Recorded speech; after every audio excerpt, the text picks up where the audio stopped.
Amma ba'd. Para ikhwan sekalian rahimakumullah, dari belahan timur Jakarta, alhamdulillah sore hari ini kita dipertemukan oleh Allah. Dan alhamdulillah pada hari ini kita kedatangan seorang Ustadz kita yang tercinta, Al-Ustadz Abdul Hakim bin Amir Abdad. Dan pada sore hari ini kita akan berdialog dengan beliau.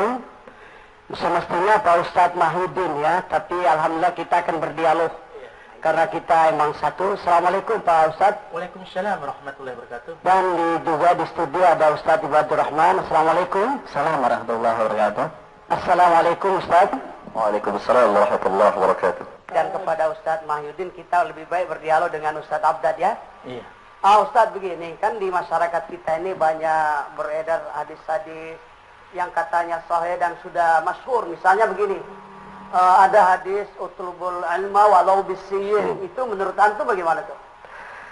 Alhamdulillah rabbil alamin, wassalatu wassalamu ala nabiyil karim wa ala alihi wa ashabihi wa man ittaba'ahum bi ihsanin ila yaumiddin wa ba'du. Rasulullah sallallahu alaihi wasallam telah bersabda, "Man kadzaba alayya muta'ammidan falyatabawwa maq'adahu minan nar." Barang siapa yang sengaja berdusta atas namaku, hendaklah dia mengambil tempat tinggalnya di neraka. Hadis ini derajatnya mutawatirun. Mutawatir ya? Mutawatir. Satu hadis yang diriwayatkan hampir 200 orang sahabat meriwayatkan hadis yang mulia ini. Dan dikeluarkan oleh banyak imam.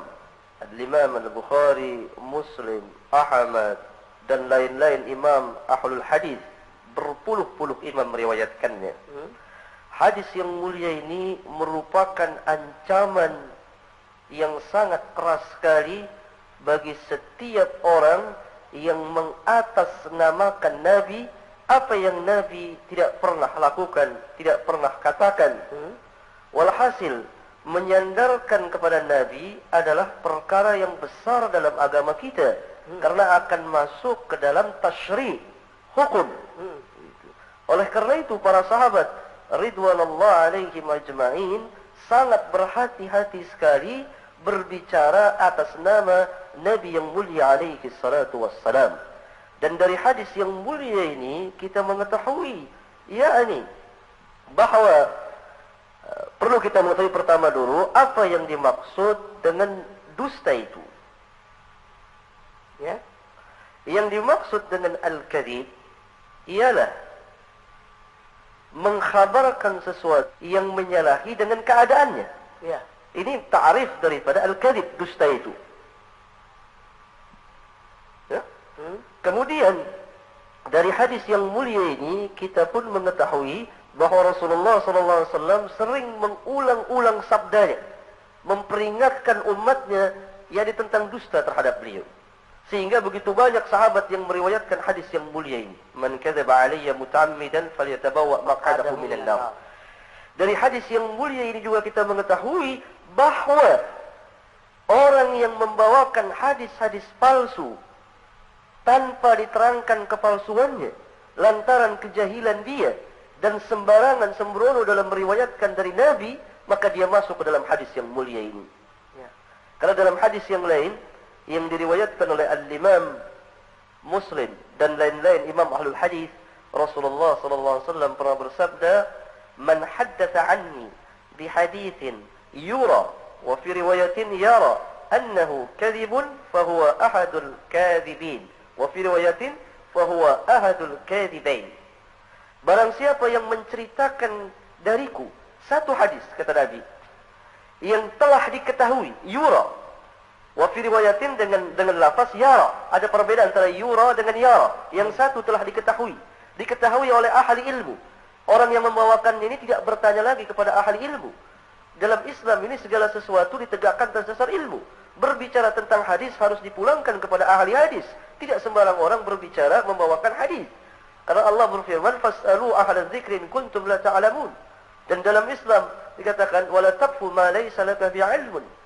Hal yastawi alladziina ya'lamuna wal ladziina la ya'lamun. Semuanya ditegakkan atas dasar ilmu. Oleh kata yura, Atau dalam lafaz yang lain, yara. Yara. Ia telah mengetahui dengan ilmunya. Kemudian dia menceritakan tanpa menjelaskan hadis ini palsu, maka dia termasuk salah satu dari para pendusta itu. Ya. Yang mendustakan hadis, membuat hadis palsu, dan dia yang menyebarkannya. Dalam salah satu lafaz, fahuwa ahadul kadhibain, dengan bentuk musanna. Yang pertama dengan bentuk jamak, kadhibin. Yang kedua, lafaz kedua dengan bentuk musanna, kadhibain. Salah satu dari dua pendusta. Pendusta yang pertama yang membuat hadis palsu itu. Pendusta yang kedua yang menyebarkan hadis palsu itu. Jadi para penyebar hadis palsu ini, baik dia mengetahui atau tidak mengetahui, dia masuk ke dalam hadis yang pertama dan hadis yang kedua ini. Ya. Dan di negeri kita ini adalah satu musibah besar, yang justru salah satu kelemahan kaum muslimin, yang melemahkan kaum muslimin adalah beredarnya hadis-hadis palsu ini. Ya. Timbulnya berbagai macam kesyirikan, timbulnya berbagai macam bid'ah, dan lain-lain, itu disebabkan hadis-hadis palsu ini. Saya akan tunjukkan. Misalnya, tadi tanyakan hadis. Sebentar dulu, Ustaz. Ya. Saya mau tanya motifnya dulu. Iya, ya. Orang kok tega-teganya gitu ya, membuat motifnya apa kira-kira menurut antum? Kenapa orang membuat hadis-hadis maudhu, hadis dhaif? Itu motivasinya apa mereka itu? Di antaranya adalah kaum zindiq pada zaman dahulu. Zindiq adalah orang-orang yang pura-pura masuk ke dalam Islam untuk merusak Islam dari dalam. Dalam riwayat di ilmu-ilmu hadis dan keterangan para ulama tentang hadis-hadis palsu, kita dapati beberapa kaum zindiq ketika tertangkap mereka dan mereka akan dibunuh lantaran telah memalsukan hadis atas nama Nabi, mereka berkata, saya telah membuat hadis palsu, ada yang 4.000 hadis, ada yang 12.000 hadis, dan aku halalkan apa yang Allah haramkan, aku haramkan apa yang Allah halalkan. Bahkan orang-orang Syiah sendiri telah membuat hadis palsu sebanyak 300.000 hadis palsu. Naudzubillah. Orang-orang Syiah ini. Kalau itu banyak beredar. Katanya Ali khalifah pengganti Nabi yang mulia alaihi salatu wassalam. Ini hadis palsu. Ali khalifati min ba'di. Ali bin Abi Thalib adalah khalifah sesudahku. Dibawakan oleh orang-orang Syiah. Ini hadis palsu yang dibuat oleh orang Syiah. Kalau benar ini sabda Nabi, pasti akan terjadi. Ya, karena tidak mungkin Nabi berdusta. Ternyata tidak kejadian. Kepalsuan hadis ini bisa dibuktikan bahwa tidak terjadi sesudah Nabi wafat, yang mengganti Abu Bakar bukan Ali. Tapi kalau betul itu hadis itu sahih, pasti yang bagaimana dihalangi manusia, pasti akan terjadi. Ya. Sebagaimana sabda Nabi yang mulia, "Man ya'ish minkum ba'di fasayara ikhtilafan katsira." Terjadi perselisihan yang begitu banyak kita dapati. Nah, kita kembali kepada yang pertama tadi. Hadis apa yang ditanyakan? Utlubul ilmi. Utlubul ilma walau bisin. Walau bisin. Ya. Utlubul ilma walau bisin. Ini derajat hadisnya dhaifun jiddan. Kalau tidak mau dikatakan maudhu. Ya? Karena di sanadnya ada seorang rawi yang bernama Abu Atikah.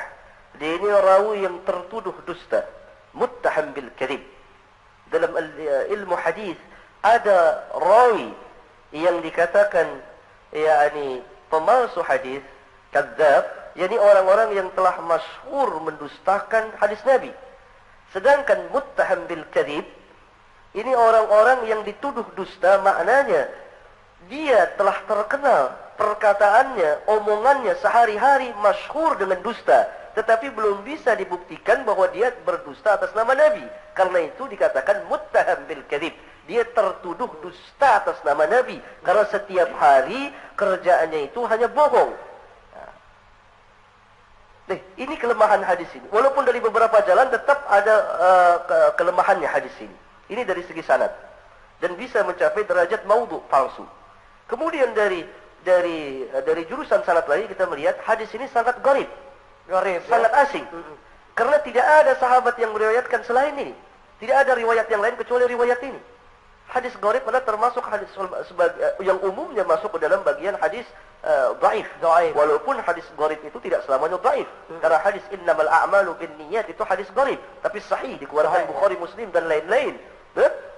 Nah, kalau kita melihat lagi dari matan hadis ini, pun matan hadis ini batil. Bahkan sebatil-batilnya. Kenapa demikian? Yakni apa maksud Nabi SAW kalau sahih hadis itu memerintahkan menuntut ilmu ke negeri Cina? Padahal sejarah membuktikan negeri Cina pada waktu itu berada dalam kejahilan. Agamanya adalah agama filsafat. Ya. Agama Konghucu. Agama Tao Te dan lain-lain. Sedangkan ilmu kauniyahnya, ilmu keduniaannya sangat mundur sekali, tidak memiliki apa-apa. Bahkan bangsa Arab jauh lebih maju. Begitu.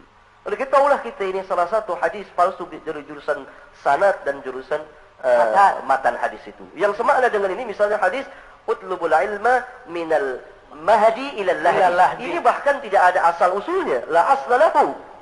La aslalahu. Silakan. Ya, Pak. Begini Ustaz ya. Selama ini kan banyak berkembang hadis itu tidak boleh dipakai kalau bertentangan dengan Quran. Ya. Jadi kita tidak mungkin kita memakai hadis dan buang Quran karena nggak mungkin Rasul itu bertentangan dengan Allah. Makanya bisa saja hadis itu sahih fil matan tapi dhaif di sahih fi sanad, dhaif fil matan gitu kan ya. Ya. Dan yang kedua juga ada orang yang beranggapan masalah begini. Kemungkinan bisa saja Quran tadi sudah dimansuh dengan hadis begitulah. Nah, tolong Ustaz terangkan gitu. Alhamdulillah. Terima kasih pada Ustaz Muhyiddin. Pertama-tama kita perlu mengetahui qawaidul ilmiyah tentang ta'arud. Kaidah-kaidah ilmiah tentang pertentangan ini.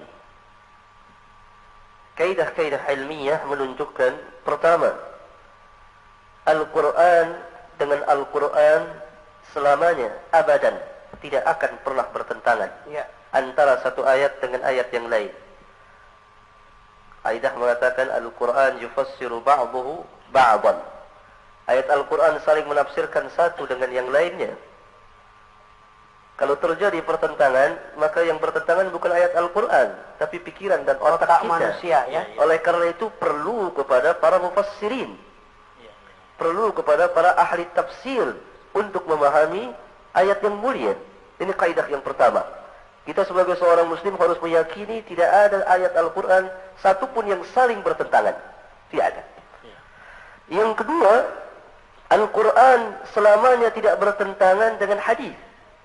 Dengan syarat hadis tersebut sahih dan belum dihapus hukumnya. Kenapa? Karena ada hadis-hadis yang telah dihapus hukumnya. Seperti sabda Rasulullah, "Kuntu nahaitum an ziyaratil kubur, fazuruha." Dahulu saya melarang kamu ziarah kubur, sekarang ziarahilah kubur. Berarti ada hukum yang dihapus. Gitu. Nah, hadis sahih tidak mungkin bertentangan dengan Al-Quran Al-Karim. Yang ketiga, kaidah yang ketiga, hadis tidak akan bertentangan dengan hadis yang sahih. Hadis yang sahih tidak akan bertentangan dengan hadis yang sahih. Kalau dapat terjadi pertentangan, maka para ulama menempuh jalan untuk menjamak atau jalan untuk mentarjih, atau kalau belum mampu juga, maka ditawakufkan untuk sementara sampai mendapat jalan yang lain untuk menduduki permasalahan ini. Ini yang ketiga. Yang keempat, dalil-dalil naqliyah. Yang dimaksud dalil-dalil naqliyah adalah dalil-dalil yang datang dari Al-Quran dan Sunnah Nabi, selamanya tidak akan bertentangan dengan dalil-dalil aqliyah. Selamanya tidak akan bertentangan dengan dalil-dalil aqliyah. Atau dalil-dalil aqliyah selamanya tidak akan bertentangan dengan dalil-dalil naqliyah. Dengan syarat akal tersebut adalah akal yang sahih dan sharih. Akal yang sehat dan akal yang mempunyai ketegasan, yaitu ketegasan akal. Bukan akal yang saqim, yang sakit dan ittirab dan goncang. Karena akal itu ada dua macam. Akal yang sahih dan sakit. Akal yang sahih dan sharih, dan akal yang saqim dan akal yang ittirab, yang terjadi kegoncangan. Jadi nggak mungkin gitu ya Ustaz ya? Tidak mungkin al-hadis bertentangan dengan ayat-ayat Al-Quran. Tapi juga, apa mungkin Al-Quran dimansuh dengan hadis begini Ustaz? Dalam hal ini berselisih para ulama. Setelah mereka ittifaq bahwa ayat Al-Quranul Karim saling memansuh satu dengan yang lain. An-nasikh wal mansukh salah satu hukum di dalam Al-Quranul Karim. Salah satu ilmu dalam Al-Quranul Karim.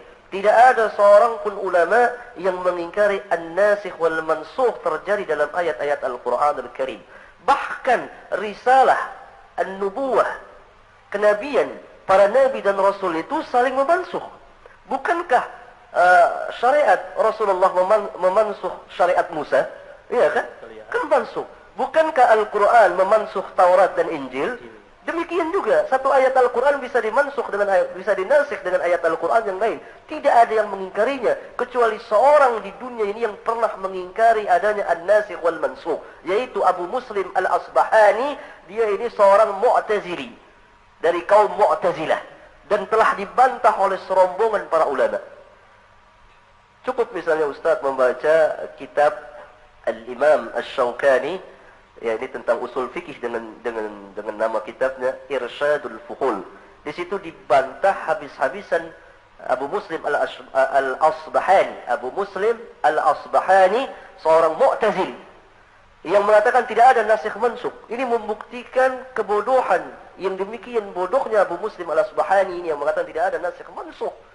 Kemudian pernyataan Abu Muslim ini masuk ke Indonesia. Ada sebagian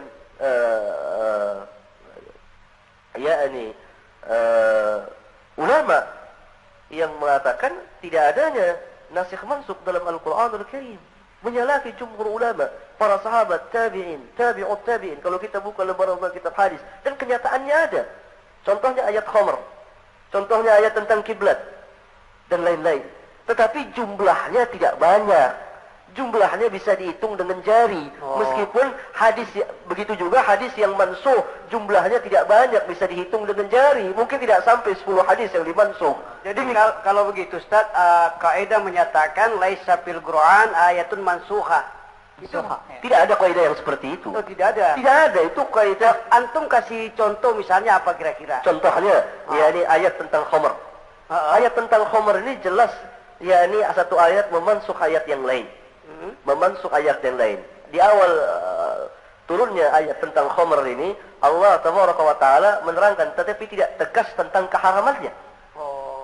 Kemudian turun surat ayat yang kedua dalam surat An-Nisa, ya kan? Itu hanya melarang minum khamr ketika akan salat.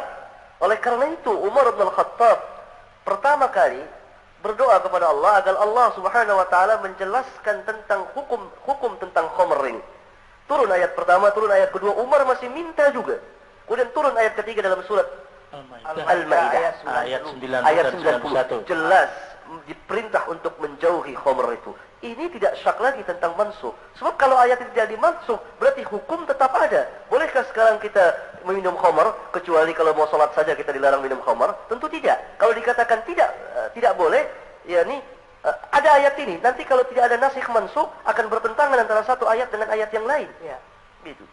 Di satu sisi ayat surah Al-Maidah mengatakan larangan, tapi surat An-Nisa itu mengatakan boleh kecuali akan mendirikan salat. Kan begitu? Iya. Bertentangan tidak? Surah 4 ayat 43. An-Nisa gitu ya, ayat 43 ya. Nah, itu. Ini bertentangan. Ini menunjukkan bahwa surat Al-Maidah itu, surat An-Nisa, surat Al-Baqarah dan surat An-Nisa, ayat yang terdapat dalam surat Al-Baqarah dan surat An-Nisa itu telah dimansuh hukumnya. Tetapi ibrah, tapi i'tibar, tapi pelajaran yang ada dalam itu dapat terus kita manfaatkan. Adanya pelajaran dalam ayat-ayat yang mulia itu. Segini Ustaz, tapi saya membaca dari tafsir Jalalain itu justru kadang-kadang Al-Quran bisa dimansuh dengan hadis, itu bagaimana? Ini saya baru terangkan tentang Al-Quran dan Quran. Iya. Berarti ijma ulama adanya nasikh mansukh. Hanya saja sebagian orang ada yang salah bahwa nasikh mansukh itu sampai 200-300 ayat dimansuh. Habis nanti ayat Quran. Terus begini Ustaz, mereka punya alasan kalau dimansuh kenapa kita nggak buang aja? Oh salah, itu firman Allah Tabaraka wa Ta'ala. Mansuh artinya dihapus. Iya. Nah, kok masih ada? Perlu saya luaskan pembicaraan. Makanya tolong antum jelaskan lebih jelas lagi. An-nasikh wal mansukh ini luas sekali, ya.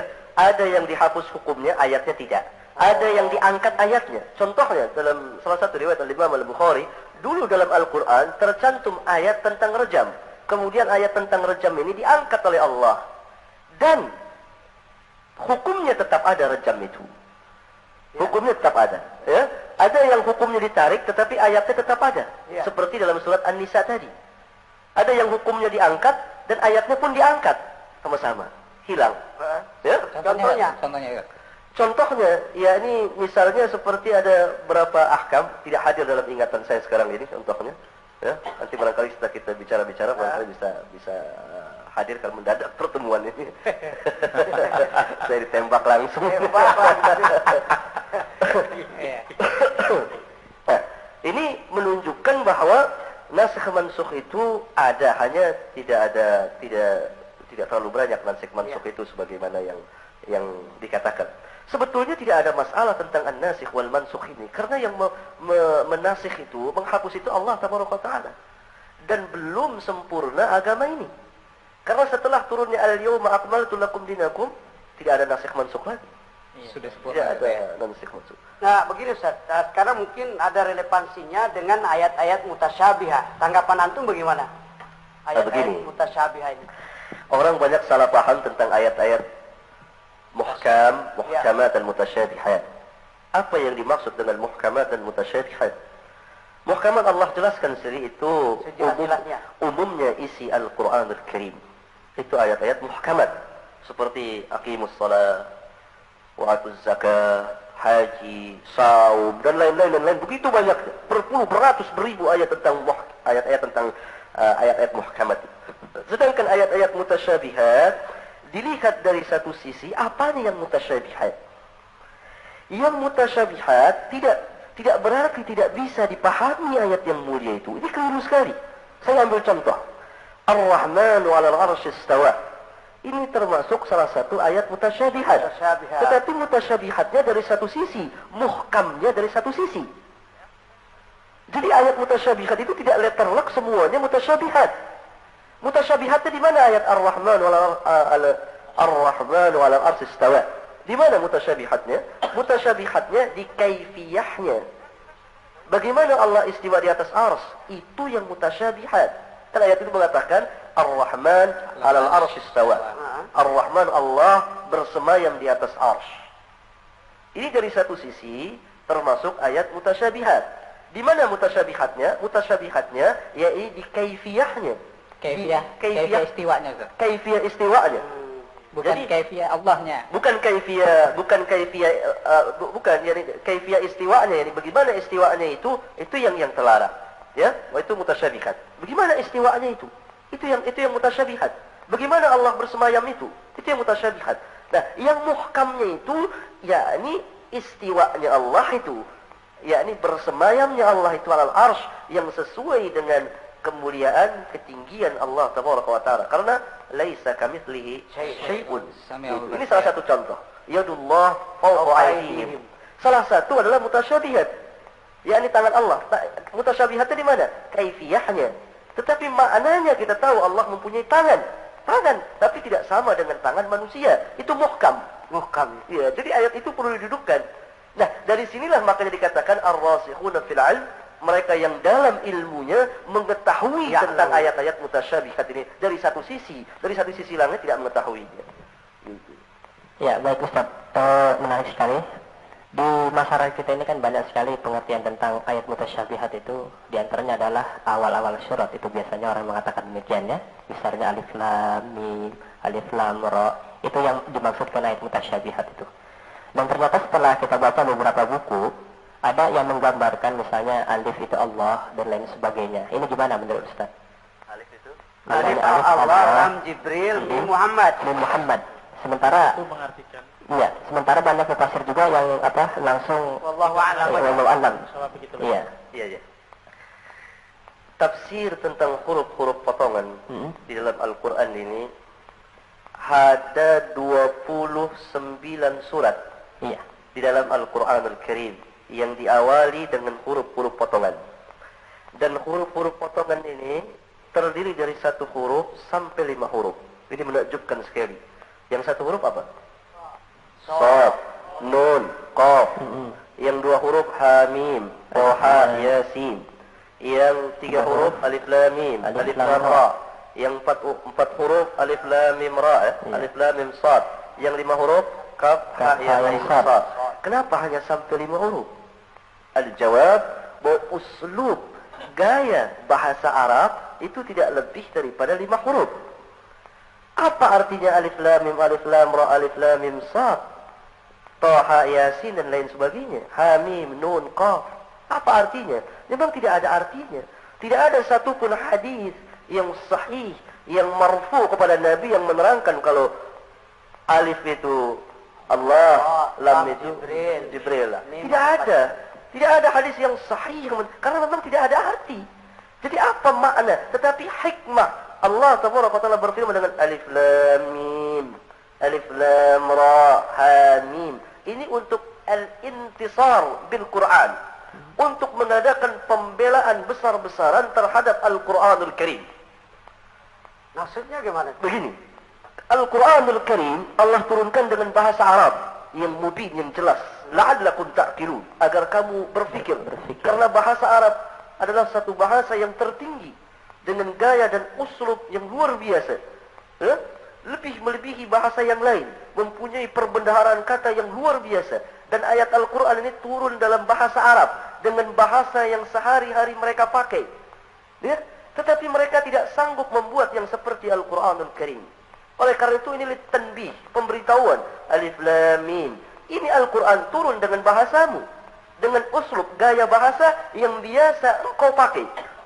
Perlu kita mengetahui, setiap Allah utus setiap rasul kepada satu kaum dan menurunkan mukjizat itu sesuai dengan keadaan kaum pada waktu itu. Ya, sesuai mukjizat untuk menunjukkan kenabian dan kerasulan mereka. Seperti pada zaman Nabi Musa alaihi salatu wassalam, Allah turunkan mukjizat kepada zaman Nabi Musa yang mengalahkan ilmu sihir. Karena apa? Karena pada zaman Musa itu berkembang ilmu sihir. Dengan izin Allah, Isa bin Maryam dapat menghidupkan orang yang mati. Kenapa? Karena pada zaman itu berkembang ilmu pengobatan, berkembang pedukunan, jampe, mantra dan lain sebagainya. Tidak kurang tanggung dengan izin Allah, mengalahkan semuanya itu Isa, dapat menghidupkan orang yang telah mati dengan izin Allah. Pada zaman Rasulullah, sastra Arab sedang maju, sedang tinggi-tingginya, maka turun Al-Quran sebagai mukjizat terbesar Rasulullah SAW dan gaya bahasa yang luar biasa. Oleh karena itu, kalau kita memperhatikan, jadi huruf-huruf patangan yang dalam ayat Al-Quranul Karim ini ingin menunjukkan kemukjizatan Al-Quranul Karim. Bahwa Al-Quran dengan bahasa Arab diturunkan dengan bahasa mereka, bahasa yang sehari-hari mereka pakai. Tetapi mereka tidak sanggup membuat yang seperti Al-Quran. Qul in kuntum